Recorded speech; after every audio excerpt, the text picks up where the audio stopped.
Go ahead. Hey there, YouTube. It's J-Rad again. So I'm back to tell you about my Karakuri deck. Karakuri. So, a little bit before I made my Totem Troll deck, I decided to run one of my first archetype decks, which happened to be something that I found pretty interesting, and it's called Karakuri because they are these wooden machine monsters, and they're pretty cool because they're kind of like old Japan kind of monsters, but they're wooden. So robots. I decided to start with one of my staples for this deck because they're just so good. Karakuri Ninja Quick, and I'm gonna skip their model numbers because it's just repetitive. Question. So if you want to know about their model numbers, just go ahead and look them up. You can find them based on their name. So Kuik is really cool because it's a level 4 machine type Karakuri monster with 1700 defense and 700 attack and 1500 defense. Now, the way every Karakuri pretty much out there works is when it's selected as an attack target, it switches to defense mode. The trick with Karakuri Ninja Kuik is that no matter which position it's in, it switches when it's selected as a face-up attack target. So you gotta be careful about that. But the reason for this is because its effect is just so good. When it destroys a monster by battle and sends it to the graveyard, it can special summon a level 4 or lower Karakuri monster from your graveyard in face-up defense position. And that's really good because it allows you to get... Grabs your dead guys and bring them back. It allows you to keep swarming the field, and it's awesome. So I run 3 Kuiks because I like them so much. Now, one of my favorite guys is this guy. It's because he's just so awesome looking. I love that sword of his. So he's Karakuri Bushi Muzunichiha.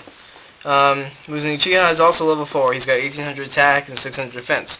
He's one of the normal Karakuris. If he's selected as a face-up attack, face-up attack target while it's in attack position, it switches to defense position.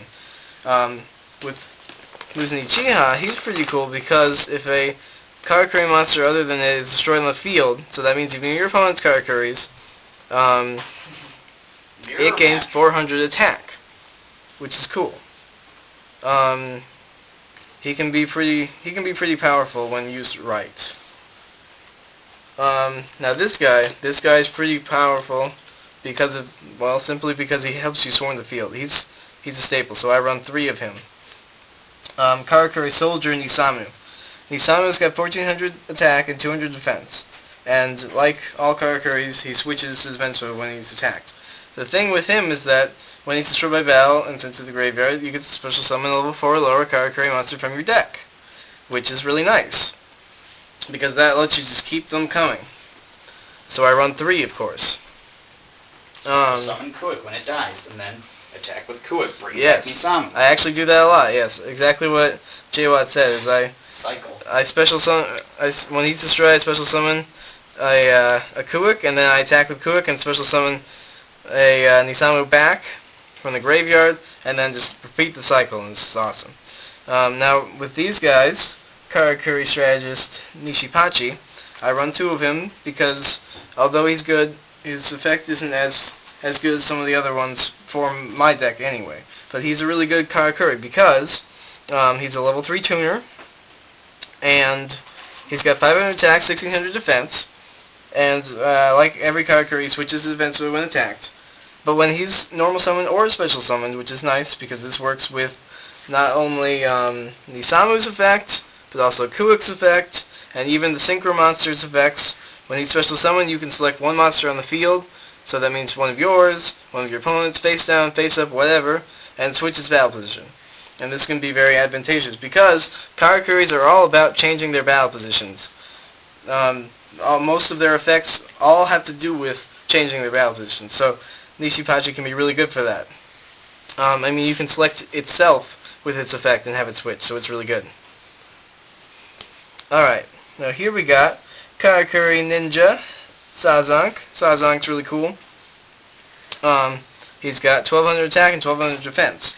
He's a level 3, and the reason he's good is because when he's flipped face up, you can send one face-up monster, I think it's your opponent controls.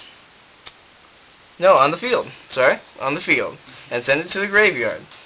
The other thing is that when he's flipped face up, you are allowed to, is it flipped or flipped summon? Let's see. No, flip face up. During the turn he's flipped face up, you can attack directly with it. Now the other thing about Karakuris, and this is what makes them tricky, is that although they go to defense mode when they're selected as an attack target, which is really good, they also have to attack if able. So this means that if they're in attack position during your main phase, you have to go to the battle phase. You have to. You're not allowed to just skip it. And you have to attack with them, no matter what, unless they either go to defense position somehow, or if you switch into defense mode, you don't have to attack because... Well, I mean, as long as if they've been out already and you switch into defense mode during your main phase, you don't have to attack with them. Obviously, you can't because they're in defense mode. But if they're in attack mode, you do have to attack, which can be tricky because some of them do have low attacks, like Nishipachi. Here we got Karakuri Barrow, Shinkuro. I hate that. Shinkuro has 400 attack and 400 defense. He's a level 2 machine type tuner. And once per turn, he's not destroyed by battle. So that's cool. But like I said, a lot of these guys, because they have low attack, if you're not careful with them, you can end up getting into some trouble because they have to attack if they're in attack position. But that's why I generally special summon Shinkuro other ways or play him face down. Now this guy, he's important. Karakuri Merchant Inoshichi. Inoshichi's got 500 attack, 1500 defense, he's a level 2. The reason he's important is because when he's normal summoned, you can add one Karakuri card from your deck to your hand. Now this is Karakuri card. That means you can add a monster, you can add a spell card, you can add a trap card, as long as it has Karakuri in its name. And the reason this is important is because he is one of my key cards to get out my field spell card. The field spell card is a very important card for Karakuris, so he helps me to get it. I love it when you get him when you go first, because I like to go first as Karakuri, because then you can normal summon without fear of attacking. I like it when I get him out first, because I normal summon him immediately and get my field spell card. So he's really good. You don't want to special summon with him though, because his effect doesn't activate then, and that's just no fun. Here we got my last general Karakuris. Best one for tuning. This guy, yes. For my deck, he is marvelous for tuning. Like Kuik, this is another special one. When he's selected as an attack target, no matter which position he's in, as long as he's face up, he switches. So Kuik and Karakuri Watchdog Saizan, you have to be careful with them, because if they're in attack position and your opponent attacks them, they switch to defense. But then if your opponent attacks again, they switch to attack, and you gotta be careful. But Saizan, unlike Kuik, has a built-in effect that helps it out a little bit. When it's in attack position, it can't be destroyed by battle. So even though it has 600 attack, it at least is able to save itself. It has 1800 defense to keep it up while it's in defense mode. The other thing that's nice about him is that when you take battle damage involving him, then all of your Karakuri monsters gain 800 attack until the end phase. So he can be helpful. But you gotta be careful because of his low attack. You can take some damage from him. But generally, I don't keep him out very long if I can manage it, because I'll do things like, if he's in the graveyard, I'll use Kuik to get him out into face-up defense position, and then during main phase 2, I will immediately Synchro Summon.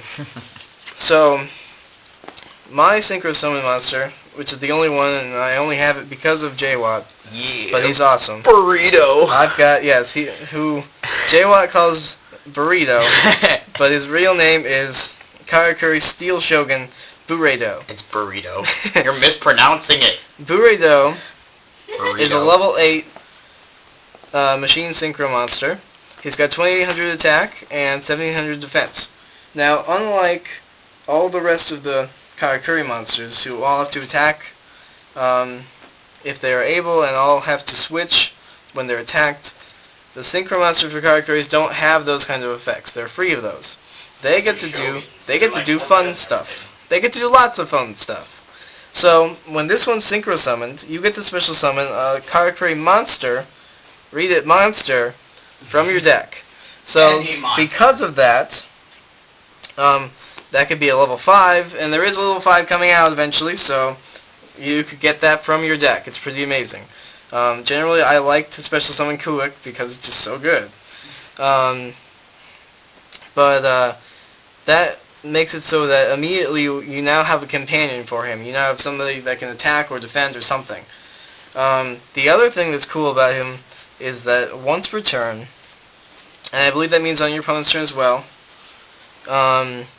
when one of your Karakuris changes its battle position, I think it's face up. Yeah, face up Karakuri monster changes its battle position.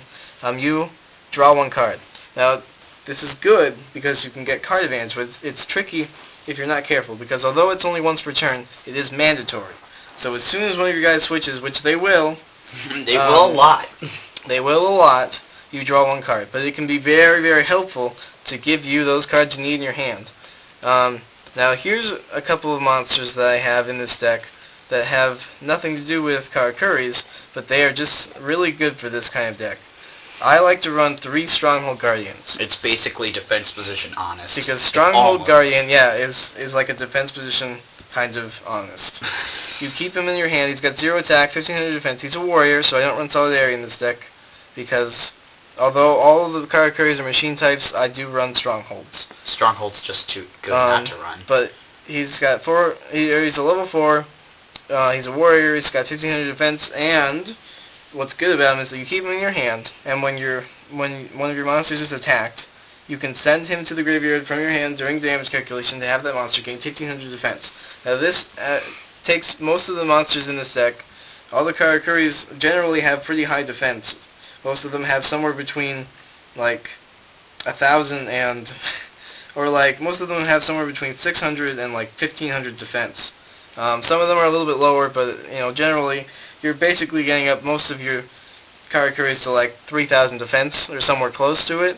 And since they switch to defense mode for the most part permanently for that turn, it just makes a wall, and it's awesome. And so I run 3 Strongholds to just keep that wall. It jacks up plays. My opponents attack them, and they just get hit by that. The other thing that I run is a couple of union monsters, because machines have good unions. So I run 1 heavy mech support platform, 500 attack, 500 defense, level 3 machine type. It's a dark one.